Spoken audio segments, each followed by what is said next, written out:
A1 TV news ವೀಕ್ಷಕರಿಗೆ ಸ್ವಾಗತ. ವಸತಿ ರಹಿತರಿಗೆ ಗುಡ್ ನ್ಯೂಸ್. ಅರ್ಹ ಫಲಾನುಭವಿಗಳ ಆಯ್ಕೆಗೆ ಗ್ರಾಮಸಭೆಯಲ್ಲಿ ಚಾಲನೆ. ಕಾಗತಿ ಗ್ರಾಮ ಪಂಚಾಯಿತಿಯಲ್ಲಿ ಗ್ರಾಮಸಭೆ. ವಸತಿ ರಹಿತರ ಆಯ್ಕೆಗೆ ಪಾರದರ್ಶಕ ಪ್ರಕ್ರಿಯೆ. ಪಾರದರ್ಶಕ ಫಲಾನುಭವಿಗಳ ಆಯ್ಕೆಗೆ ಒತ್ತು. ಸುಳ್ಳು ಮಾಹಿತಿ ನೀಡಿದರೆ ಅರ್ಜಿ ತಿರಸ್ಕೃತ. ಡಾಕ್ಟರ್ ಮಹೇಶ್ ಎಚ್ಚರಿಕೆ. ಚಿಂತಾಮಣಿ ತಾಲೂಕಿನ ಕಾಗತಿ ಗ್ರಾಮ ಪಂಚಾಯಿತಿ ಕಾರ್ಯಾಲಯದಲ್ಲಿ ಗ್ರಾಮಸಭೆಯನ್ನು ಆಯೋಜಿಸಲಾಗಿತ್ತು. ಈ ಸಭೆಯಲ್ಲಿ ಗ್ರಾಮ ಪಂಚಾಯಿತಿಯ ನೋಡಲ್ ಅಧಿಕಾರಿಯೂ ಆಗಿರುವ ಜಿಲ್ಲಾ ಆರೋಗ್ಯ ಮತ್ತು ಕುಟುಂಬ ಕಲ್ಯಾಣ ಅಧಿಕಾರಿ ಡಾಕ್ಟರ್ ಮಹೇಶ್ ಕುಮಾರ್ ಅವರು ಭಾಗವಹಿಸಿ ಸರ್ಕಾರದ ವಿವಿಧ ಯೋಜನೆಗಳ ಕುರಿತು ಸಾರ್ವಜನಿಕರಿಗೆ ಮಾಹಿತಿ ನೀಡಿದರು. ಸಭೆಯನ್ನುದ್ದೇಶಿಸಿ ಮಾತನಾಡಿದ ಡಾಕ್ಟರ್ ಮಹೇಶ್ ಕುಮಾರ್ ಅವರು, ರಾಜ್ಯ ಸರ್ಕಾರವು ರಾಜೀವ್ ಗಾಂಧಿ ವಸತಿ ನಿಗಮದ ಮೂಲಕ ಅರ್ಹ ವಸತಿ ರಹಿತರಿಗೆ ಮತ್ತು ಭೂ ರಹಿತರಿಗೆ ಮನೆಗಳನ್ನು ಒದಗಿಸಲು ಬದ್ಧವಾಗಿದೆ. ಈ ಪ್ರಕ್ರಿಯೆಯಲ್ಲಿ ಗ್ರಾಮಸಭೆಗಳ ಪಾತ್ರ ಅತ್ಯಂತ ಪ್ರಮುಖವಾದದ್ದು ಎಂದರು. ಗ್ರಾಮಸಭೆಯಲ್ಲಿ ಸಾರ್ವಜನಿಕರ ಮುಂದೆ ಫಲಾನುಭವಿಗಳ ಪಟ್ಟಿಯನ್ನ ಓದಲಾಗುತ್ತೆ. ಒಂದು ವೇಳೆ ಪಟ್ಟಿಯಲ್ಲಿರುವವರ ಹೆಸರಿನಲ್ಲೇ ಈಗಾಗಲೇ ಜಮೀನು ಅಥವಾ ಮನೆ ಇರುವುದು ಕಂಡುಬಂದಲ್ಲಿ ಸಾರ್ವಜನಿಕರು ಆಕ್ಷೇಪಣೆ ಸಲ್ಲಿಸಬಹುದು. ಅಂತಹ ಅರ್ಜಿಗಳನ್ನು ತಕ್ಷಣವೇ ತಿರಸ್ಕರಿಸಲಾಗುವುದು ಎಂದು ಅವರು ಸ್ಪಷ್ಟಪಡಿಸಿದರು.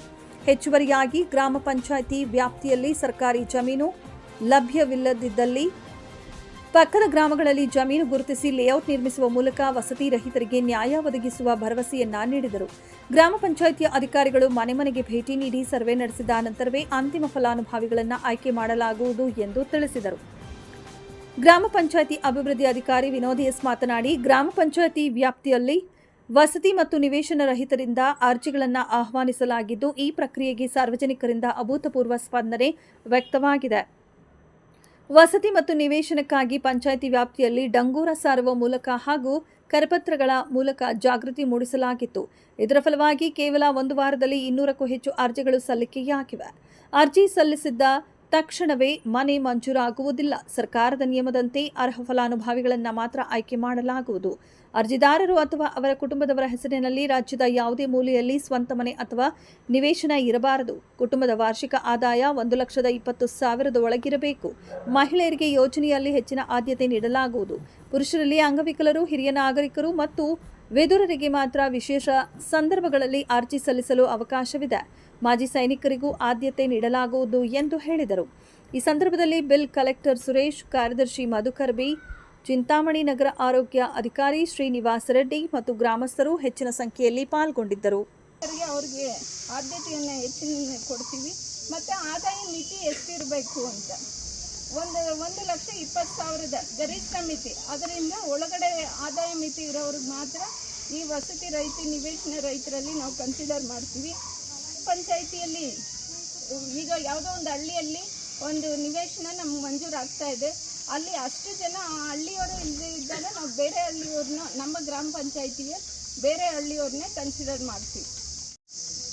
ನಮ್ಮ ರಾಜ್ಯದಲ್ಲಿರ್ತಕ್ಕಂಥ ಕಡು ಬಡವರು ಯಾರಿದ್ದಾರೆ ಅವರಿಗೆ ಪ್ರತಿಯೊಬ್ಬರು ಕೂಡ ಸರ್ಕಾರದ ವತಿಯಿಂದ ರಾಜೀವ್ ಗಾಂಧಿ ವಸತಿ ನಿಗಮದ ಮೂಲಕ ಯಾರ್ಯಾರಿಗೆ ವಸತಿ ಇಲ್ಲ ಅಥವಾ ಭೂಮಿ ಇಲ್ಲ, ಮನೆ ಇಲ್ಲ ಅಂಥವ್ರನ್ನ ಗುರುತಿಸಿ ಅಂಥವ್ರನ್ನ ಆಯ್ಕೆ ಮಾಡ್ತಕ್ಕಂಥ ಒಂದು ಪ್ರಕ್ರಿಯೆ. ಸೊ ಪಂಚಾಯತ್ ರಾಜ್ ಕಾಯ್ದೆ ಅಡಿಯಲ್ಲಿ ಗ್ರಾಮ ಸಭೆಗೆ ಭಾಳ ಮುಖ್ಯವಾಗಿರ್ತದೆ. ಸೊ ಗ್ರಾಮ ಸಭೆಗಳು ಪ್ರತಿ ಗ್ರಾಮ ಪಂಚಾಯತಿಗೂ ಕೂಡ ನಡಿಬೇಕು. ಆ ಗ್ರಾಮ ಸಭೆ ಮುಖಾಂತರ ಪ್ರತಿಯೊಂದು ಫಲಾನುಭವಿಗಳು ಕೂಡ ಆಯ್ಕೆ ಮಾಡಿ ಏನೋ ಫಲಾನುಭವಿಗಳಿಗೆ ಏನೋ ಲಿಸ್ಟ್ ಇದೆ, ಆ ಲಿಸ್ಟನ್ನು ನಮ್ಮ ಗ್ರಾಮ ಪಂಚಾಯತಿ ಅಧಿಕಾರಿಗಳು ಓದ್ತಾರೆ. ಆ ಲಿಸ್ಟಿಗೆ ಸಂಬಂಧಪಟ್ಟಂಗೆ ಯಾರ್ಯಾರಿಗೆ ಇದೆ, ಅಕಸ್ಮಾತ್ ಅವ್ರ ಹೆಸರಲ್ಲಿ ಏನಾರು ಜಮೀನಿದೆ, ವಸತಿ ಇದೆ ಅಥವಾ ಮನೆ ಇದೆ ಅಂತಕ್ಕಂಥ ಮಾಹಿತಿಯನ್ನು ಕೊಟ್ಟರೆ ಅಂಥದ್ದು ರಿಜೆಕ್ಟ್ ಆಗ್ತದೆ. ಅಕಸ್ಮಾತ್ ಈ ಸಭೆಯಲ್ಲಿ ಕೊಡೋದಿಲ್ಲ, ಹೆಸರುಗಳು ಕೊಟ್ಟಿರ್ತಾರೆ, ಪುನಃ ಗ್ರಾಮ ಪಂಚಾಯತಿ ವತಿಯಿಂದ ಪುನಃ ಸರ್ವೆ ಆಗ್ತದೆ. ಆ ಸರ್ವೆ ಆದಕ್ಕಂಥ ಸಂದರ್ಭದಲ್ಲಿ ಅವ್ರ ಹೆಸರಲ್ಲಿ ಏನಾರೋ ಮನೆ ಇತ್ತು, ಜಮೀನಿದೆ ಅಥವಾ ಇದೇನಾರು ಇತ್ತು ಅಂತಂದ್ರೆ ಪುನಃ ಅರ್ಜಿ ರಿಜೆಕ್ಟ್ ಆಗ್ತದೆ. ಸೊ ಅರ್ಜಿ ನೀವು ಕೊಟ್ಟ ತಕ್ಷಣ ಯಾವುದೇ ರೀತಿಯಾದ ಮಂಜೂರಾಗೋದಿಲ್ಲ.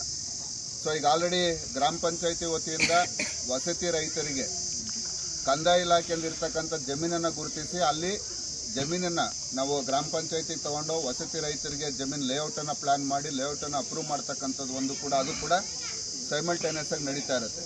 ಸೊ ಇಲ್ಲಿ ನೆರೆದಿರ್ತಕ್ಕಂಥ ಪ್ರತಿ ಫಲಾನುಭವಿಗಳು ಆ ಊರಿನ ಮುಖಂಡರು ಮತ್ತು ಮಾಧ್ಯಮ ಎಲ್ಲರೂ ಕೂಡ ಮನವಿ ಮಾಡ್ಕೊಳ್ಳೋದು ಏನಪ್ಪ ಅಂತಂದರೆ, ಯಾರು ನಿಜವಾಗಿ ಅಥವಾ ಯಾರು ವಸತಿ ರಹಿತರು ಇದ್ದಾರೆ ಅವ್ರನ್ನ ಕ್ರಮಬದ್ಧವಾಗಿ ಆಯ್ಕೆ ಮಾಡ್ಕೊಳ್ಳಿ ಎಲ್ಲರೂ ಕೂಡ ಸಹಕಾರ ಕೊಡಬೇಕು ಅಂತ ಹೇಳ್ತಾ, ಈಗ ಅಕಸ್ಮಾತ್ ಈ ಸರ್ಕಾರದಲ್ಲಿ ನಮ್ಮಲ್ಲಿ ಇಲ್ಲ ಅಂತಂದರೆ ಪಕ್ಕದ ಗ್ರಾಮದಲ್ಲಿ ಕೂಡ ನಾವು ಸರ್ಕಾರಿ ಜಮೀನನ್ನು ಆಯ್ಕೆ ಮಾಡಿ ಅಲ್ಲಿ ಕೊಡ್ತಕ್ಕಂಥ ಅವಶ್ಯಕತೆಯೂ ಕೂಡ ಇದೆ. ಈಗ ಆಲ್ರೆಡಿ ನಮ್ಮ ಪಿ ಡಿ ಒ ಹೇಳಿದ್ದಾರೆ, ಮೊದಲನೇದು ಮಹಿಳಾ ಫಲಾನುಭವ ಆಗಿರಬೇಕು ಗ್ರಾಮದ ನಾವು ಕೊಡಬೇಕಾದ್ರೆ. ಎರಡನೇದು ಅವರಿಗೆ ವಾರ್ಷಿಕ ಏನು ಕುಟುಂಬದ ಏನಿದೆ 1,20,000 ವಾರ್ಷಿಕ ಮಿತಿ 1,20,000 ಒಳಗಡೆ ಇರಬೇಕಾಗ್ತದೆ.